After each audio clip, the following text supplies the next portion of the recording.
नेपाली बृहत शब्दकोशमा लेखिए अनुसार हठको अर्थ हो कुनै कुरामा गरिने एकहोरो जिद्दी, तारनको आग्रह, ढिपी, सङ्कल्प, अटल प्रतिज्ञा, अनुचित कुरामा पनि गरिने जिद्दी र दुराग्रह। त्यस्तै बेहोसीको अर्थ हो बेहोस हुने स्थिति, होस नहुने चाल, होस नराख्ने र होस नभएको। 5 पुस 2077 मा प्रधानमन्त्री खड्ग प्रसाद ओलीले असंवैधानिक ढङ्गबाट गरिएका प्रतिनिधि सभा विघटनपछि विभिन्न सभा समारोहमा राखिरहेका हट र उनका बेहोसी समर्थकबारे आजको मेरो दृष्टि केन्द्रित रहनेछ। समसामयिक विषयवस्तुमाथि दृष्टिकोण राख्ने आजको मेरो दृष्टिको शीर्षक छ खड्ग प्रसादको हट, बेहोसी समर्थक।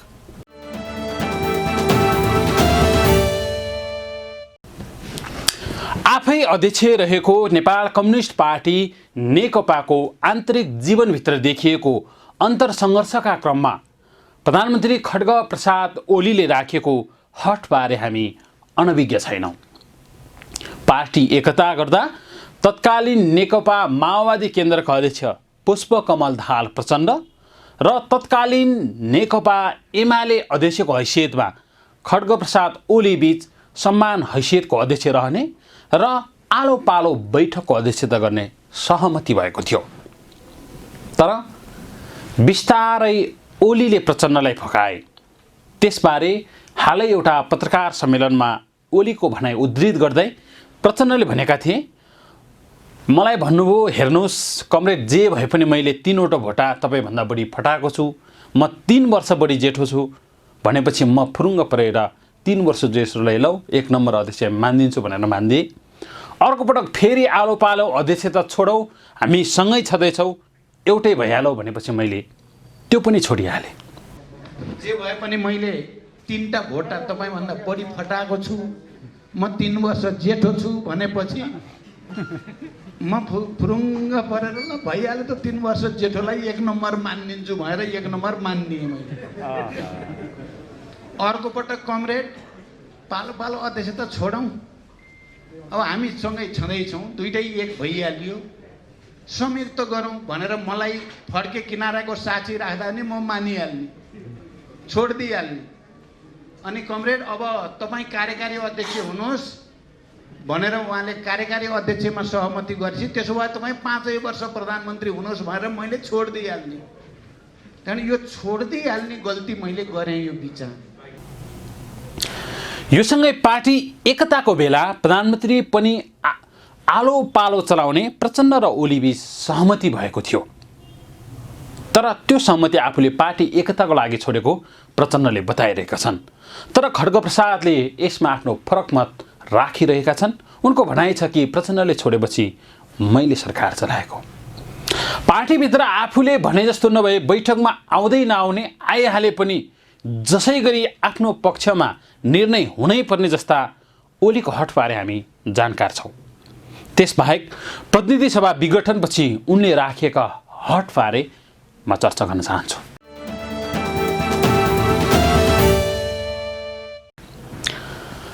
प्रतिनिधि सभा विघटनपछि ओली पक्ष बाहेकका राजनीतिक दल, नागरिक समाज, संविधान तथा कानुनविद एवं लेखक कलाकारले बोलेको एउटै कुरा हो कि संसद विघटन असंवैधानिक छ। उनीहरूले संविधानको धारा उपधारा केलाएर अहिलेको संसद विघटन असंवैधानिक हो भनिरहेका छन्। प्रधानमन्त्रीलाई अहिलेको अवस्थामा प्रधानमन्त्री केपी शर्मा ओली जुन अवस्थामा प्रधानमन्त्री निर्वाचित भयो त्यो अवस्थामा संसद विघटनको अधिकार छैन भनिरहेका छन्। हालै पूर्व प्रधान न्यायाधीशहरूले पनि एक विज्ञप्ति जारी गर्दै संसद विघटनलाई असंवैधानिक ठानेका छन्। संसद विघटनको क्रममा प्रयोग भएको धाराले संसद विघटन हुन नसक्ने उनीहरूको तर्क छ। तर पूर्व प्रधान न्यायाधीशहरूले संविधानमाथि प्रहार भयो भन्दै विज्ञप्ति निकाल्दा कतिपयको होस उडेको छ। राष्ट्रिय सभाको आइतबारको बैठकमा प्रधानमन्त्री खड्ग प्रसाद ओलीले राजनीतिक पक्ष जस्ता देखिने गरी पूर्व प्रधान न्यायाधीशहरूले काम गरेको आरोप लगाए। त्यस्तै आफ्नो हैसियतको दुरुपयोग नगर्न समेत ओलीले चेतावनी दिए। त्यस्तै योभन्दा अगाडि काठमाडौँमा आयोजित एक कार्यक्रममा पनि ओलीले पूर्व प्रधान न्यायाधीशहरूलाई धम्क्याएका थिए। तर खड्गप्रसादले राष्ट्रिय सभाको बैठक र अन्य सार्वजनिक सभामा दाबी गरेको संविधानको धारा 76 उपधारा 7 अनुसार संसद विघटनको अधिकार नै छैन। उनले संविधानको धारा 76 को 7 अनुसार संसद विघटन गरेको दाबी गर्दै संविधान पढ्न सुझाइरहेका छन्। संविधानका विभिन्न ठाउँमा लेखेको छ, प्रिएम्बलदेखि विभिन्न धाराहरूमा लेखिएको छ, कार्यकारी अधिकार मन्त्री परिषदमा रहनेछ र त्यसको प्रतिनिधित्व प्रधानमन्त्रीले गर्छ। मन्त्री परिषदको निर्णय र सिफारिस प्रधानमन्त्री मार्फत, यद्यपि मन्त्री परिषदको सिफारिस चाहिन्थ्यो कि चाहिँदैन थियो, तर मन्त्री परिषदको सिफारिस सहित सर्वसम्मत सिफारिस सहित केही साथीहरूले कतिको उपयुक्त हुन्छ यो विघटन, उपयुक्त होला नहोला, अलिकति छलफल मन्त्री परिषदमा 1-2 जना साथीहरूले उठाउनु भएको थियो।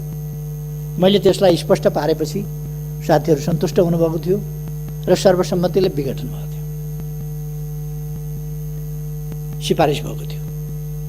सिफारिस भइसकेपछि र विघटन भइसकेपछि कुन नेताले कसलाई तान्यो, कसको स्वार्थ कता गाँसियो, कसको स्वार्थमा धक्का पर्यो, त्यो बेग्लै कुरा हो। तर ओलीको दाबी छ म झन्डै 64% बहुमत प्राप्त सर्वसम्मत प्रधानमन्त्री हो, अविश्वासको कुरै छैन। त्यसबेला मैले संविधानको धारा 76 को 7 बमोजिम संसद विघटन गरेको हो। तर संविधानको धारा 76 को 7 मा लेखिएको छ कि उपधारा 5 बमोजिम नियुक्त प्रधानमन्त्रीले विश्वासको मत प्राप्त गर्न नसकेमा वा प्रधानमन्त्री नियुक्त हुन नसकेमा प्रधानमन्त्रीको सिफारिसमा राष्ट्रपतिले प्रतिनिधि सभा विघटन गरी 6 महिनाभित्र अर्को प्रतिनिधि सभाको निर्वाचन सम्पन्न हुन गरी मिति तोक्नेछ। यो धारामा प्रष्टै लेखिएको छ कि प्रधानमन्त्रीले विश्वासको मत प्राप्त गर्न नसकेमा वा प्रधानमन्त्री नै नियुक्त हुन नसकेमा प्रतिनिधि सभा विघटन गर्न सक्नेछ। तर ओली आफै दाबी गर्छन् कि आफू लगभग 64% विश्वास प्राप्त प्रधानमन्त्री हो अनि विश्वासको मत प्राप्त गर्न नसक्ने अवस्था ओलीले कहाँबाट आयो? सरकार बन्न नसक्ने अवस्था कहाँ सिर्जना भयो? अझ यो दुईटै विकल्प, अहिले सरकार बन्न नसक्ने अवस्था र विश्वासको मत लिनुपर्ने अवस्थै छैन भने संसद कसरी विघटन हुन्छ? संविधानको धारा 76 को 7 ले कसरी संसद विघटनको अधिकार दिन्छ? हुँदै नभएको संविधानको धारामा टेकेर खड्गप्रसादले राष्ट्रिय सभाको बैठक र अन्य सभामा जसरी आफ्नो हट राखिरहेका छन्, यो उनको मूर्खता सिवाय केही होइन। किनकि पार्टी आन्तरिक जीवनमा देखिएको विवाददेखि हालसम्म ओलीले राखेको हट केवल आफू केन्द्रित र अनुकूल बाहेक केही छैन।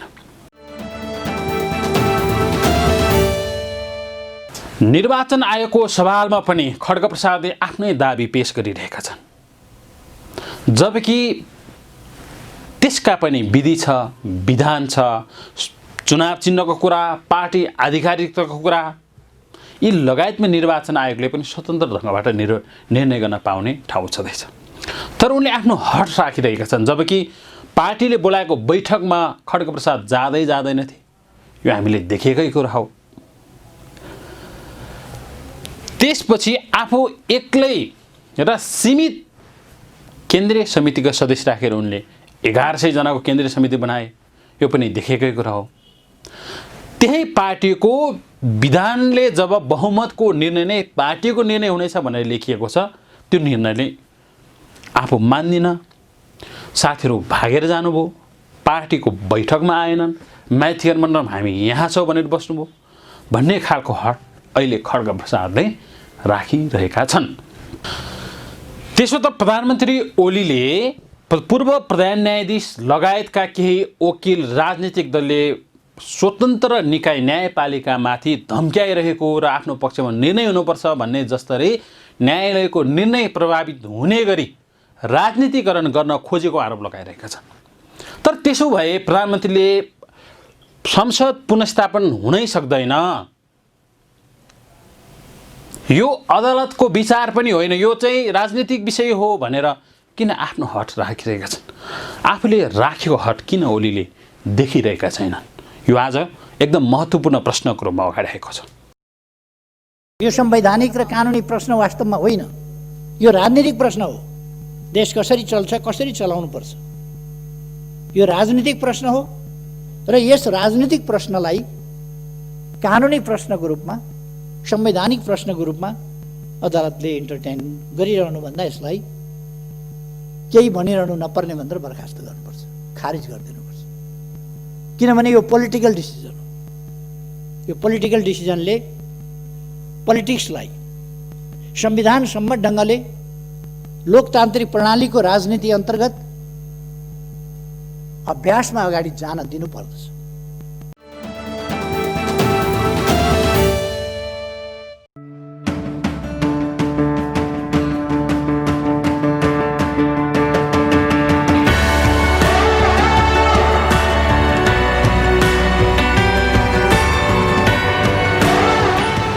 पारिवारिक वातावरणमा स्वच्छ, ताजा र स्वादिलो हिमाली चाङ्ग्राको परिकारका साथै विभिन्न परिकारहरूका लागि हिमाली चाङ्ग्राको सम्पूर्ण परिकार पाइने एकमात्र रेस्टुरेन्ट। तपाईँको स्वास्थ्य हाम्रो जिम्मेवारी।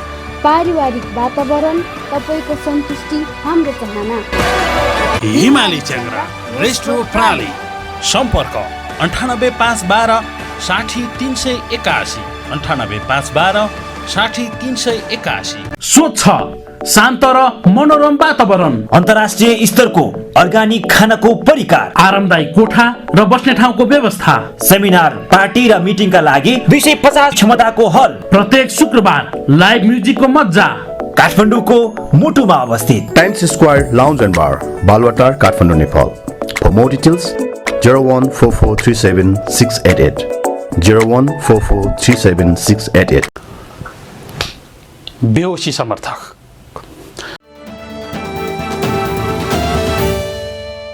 प्रधानमन्त्री ओली हठी छन् भन्ने नबुझ्ने सायदै होलान्। उनको हठी स्वभावका कारण देश अनिश्चयको भुमरीमा फसेको यथार्थता हामीले अहिले देखिरहेका छौँ। तर ओलीका समर्थक नेता कार्यकर्ता लगभग बेहोसी देखिएका छन्। त्यसका दुई उदाहरणमध्ये पहिलो वन मन्त्री प्रेम आले र शिक्षा मन्त्री कृष्ण गोपाल श्रेष्ठले लिन सक्छौँ। काठमाडौँमा आयोजित एक कार्यक्रममा निकै उत्तेजित रूपमा वन मन्त्री आलेले भने अब यो सरकारको गियर 7 नम्बरमा जान्छ, सिधै 7 नम्बरमा। तपाईँहरू सिधै सम्बन्धहरूमा हाम फाल्नुहोला। काम गर्ने स्पिड कति दिने बेला 2 नम्बरको गियरभन्दा अगाडि जान दिनु भएन। अब यो सरकारको गियर 7 नम्बरमा जान्छ, सिधै 7 नम्बरमा गियरमा हालेपछि तपाईँ सिधै गर्ने समुद्रमा हाम फाल्नुहोला। अब शिक्षा मन्त्रीलाई सुनौ। शिक्षा मन्त्री श्रेष्ठ त्यस खेलको नेम सुनाउँदै भन्छन्, यो सामान्य हमला हो। यो त चेसको गेममा चेस खेल्दाखेरि दायाँ मन्त्री, बायाँ ऊँट, दायाँ घोडा, लास्टमा हात्ती, टम तयार, सबै ठिकै छ। तर अगाडिको पेडा चलाउन नजान्दा पुलिस चलाउने मामला, पुलिस भन्छ के अरे सानोलाई होइन, त्यो चलाउन नजान्दा प्रतिपक्षले यस्तो ढङ्गले कि खान्दियो कि राजालाई छेक्ने ठाउँ पनि छैन, राजाले जोगिने ठाउँ पनि छैन। किस खेल्छ, गेम खत्तम। किस गरेपछि गेम खत्तम नि। खेलमा राजै खाइदिएपछि गेम खत्तम भएन। अनि केपी ओली नै खाना आएपछि गेम खत्तम गर्ला होइन। कुरा गर्छ नबुझे हो। मन्त्री आले र श्रेष्ठ त प्रतिनिधि पात्र मात्रै हुन्। यसबाहेकका महेश बस्नेत, सूर्य थापा लगायत देशभरका सयौं कार्यकर्ता ओलीको हटमा होस नभएको चाल देखाइरहेका छन्। अर्थात् बेहोसी समर्थक बनिरहेका छन्। उनीहरूले अहिले हरेक कार्यक्रममा केपी ओली अङ्कित खाता लगाउन थालेका छन्। हरेक कार्यक्रममा ओली जिन्दाबादको नारा लगाइरहेका छन्। तर विधि, विधान, कानुन, पद्धति र संविधानको कुराले उनीहरूले वास्ता गरेका छैनन्। होस् त आजको मेरो दृष्टि यति नै। अर्को आइतबार फेरि मेरो दृष्टि लिएर तपाईँहरू समक्ष आउने नै छु।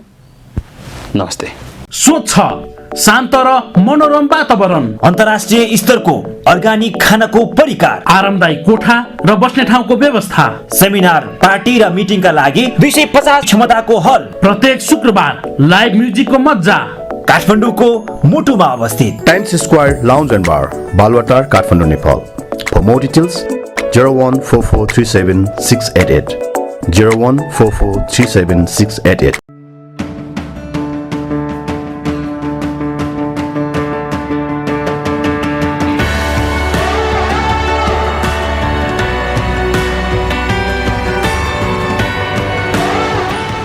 पारिवारिक वातावरणमा स्वच्छ, ताजा र स्वादिलो हिमाली चाङ्ग्राको परिकारका साथै विभिन्न परिकारहरूका लागि हिमाली चाङ्ग्राको सम्पूर्ण परिकार पाइने एकमात्र रेस्टुरेन्ट। तपाईँको स्वास्थ्य हाम्रो जिम्मेवारी। पारिवारिक वातावरण, तपाईँको सन्तुष्टि हाम्रो चाहना। हिमाली च्याङ्ग्रा रेस्ट्रो प्राली। सम्पर्क 98 512 60 381, 98 512 60 381।